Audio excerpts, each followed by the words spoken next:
Hey everyone, just a quick follow-up to the announcement I made the other day for the new swap I'm hosting. It's April Showers, May Flowers. It's being hosted on YouTube, and I also announced it on Instagram, and I have a pretty good group of people that have said they're interested in the swap, so I'm very excited about that. I'm going to post a link to the original video down in the description box so you can go check out the details, and this is just the particulars. So I got the inspiration for this swap from Craft Purge's channel. She's Tony on YouTube, and she hosted a Halloween tag flip swap last year. So those are the guidelines I'm using for the swap. So definitely go check out her channel and the videos that she showed for the reveals of the swaps to get some inspiration.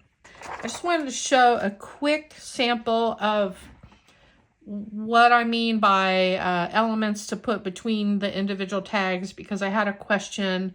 This is by no means a tag flip that I put together for the swap. I really wanted to get something together quickly just to show an example. So it is just random things that I threw together very quickly just to give everybody some quick ideas for what I'm talking about for the tag flip swap. So here's the sample that I put together really quickly.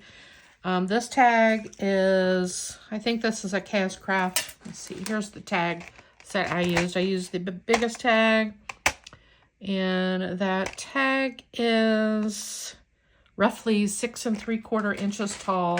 So I'm asking they be at least 5 inches tall.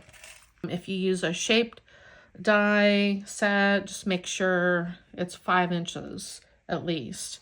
The width of it doesn't matter as much, but the height should be at least 5 inches. Like, there's different tag sets you can use if you have them in your stash.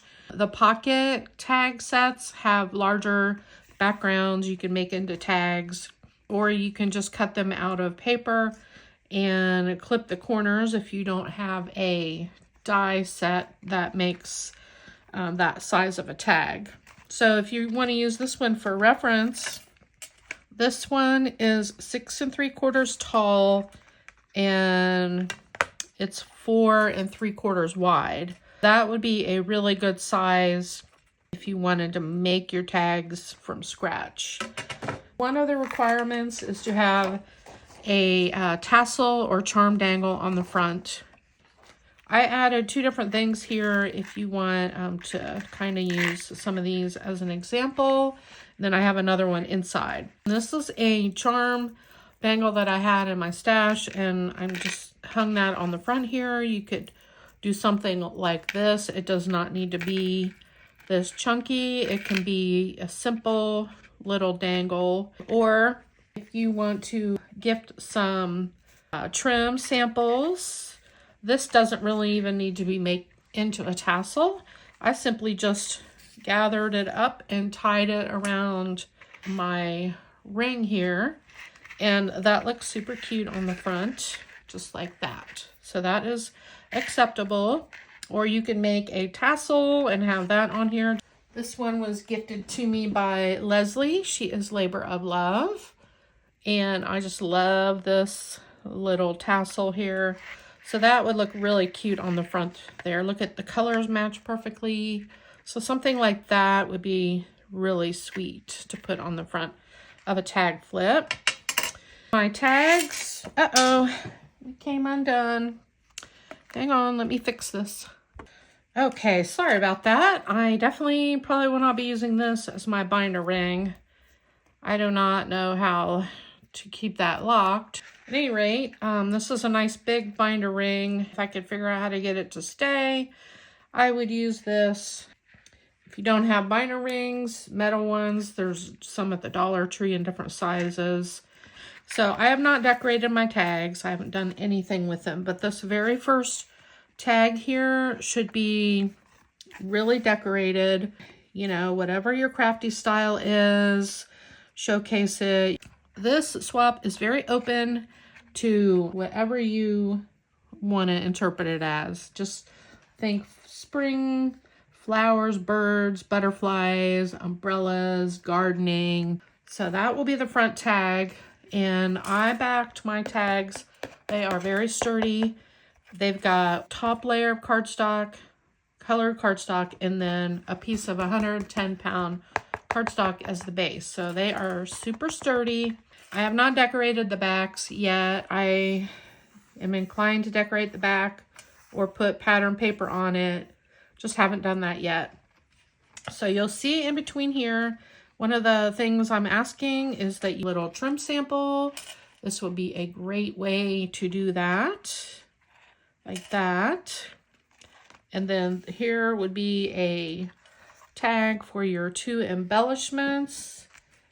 So say you wanted to put your rosettes on here, I would definitely get some, everything should coordinate, you know, it should look pretty on the paper. So these, I just grabbed these rosettes. They're not really decorated.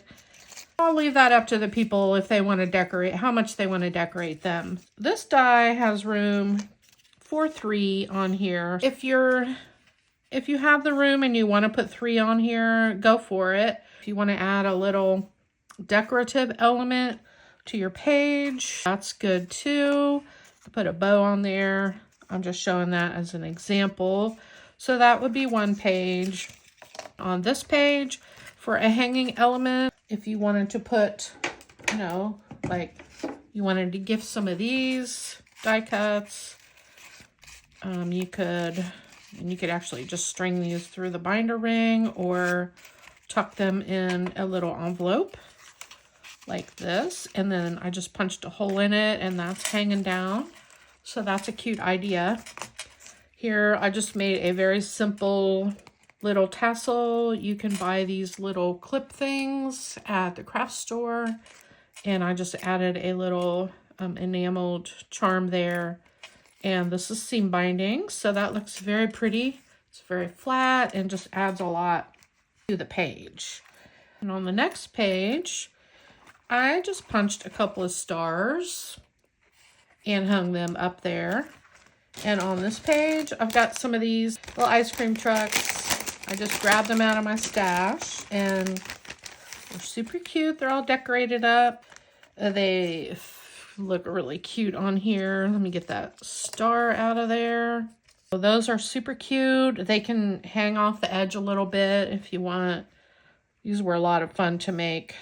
So something like that looks really adorable on there. Just look at that. So cute and fun. All right, let me move those aside. And then on the next page here, I just cut a bow shape. Fed it through the binder ring, and then I decided I wanted to gift a little goodie in there, and there was already a hole in there, so great place to hang a small goodie if you want to gift something. And then on this page would be, maybe I would put some bows on here that I made. If you want to decorate them, you know, put some jimmies or something. I would probably maybe use a bigger die set for this page. So I hope that kind of explains a little bit better what I'm looking for. One thing I will tell you, before you put your binder ring on, make sure you know exactly where you're placing everything, because I have had to take this thing apart 4 times in order to keep adding all my little elements in. After you get started, you get carried away and you're like, oh, I want to add that. Try to get everything planned out before you put your binder ring on, unless you can easily remove it and move stuff around. Well, I hope this is helpful. Looking forward to seeing what everybody is making. And if you would like to be a part of the Instagram chat group, just message me over there, direct message me. I will put a link to my Instagram in the message or in the description box. Otherwise, message me when you're ready for my address if you are going to participate, so that I can give you my address. This is make one receive one, make two, receive two. You do not need to make me anything. Really, I just love being able to see all the projects and doing videos. I am not asking for anything in return for this. All right, everyone. One last quick look at the details. I will also post this in my community tab, so there will be something popping up for that also. So I hope you get to join in, and I'll see you in my next video. Bye, everyone.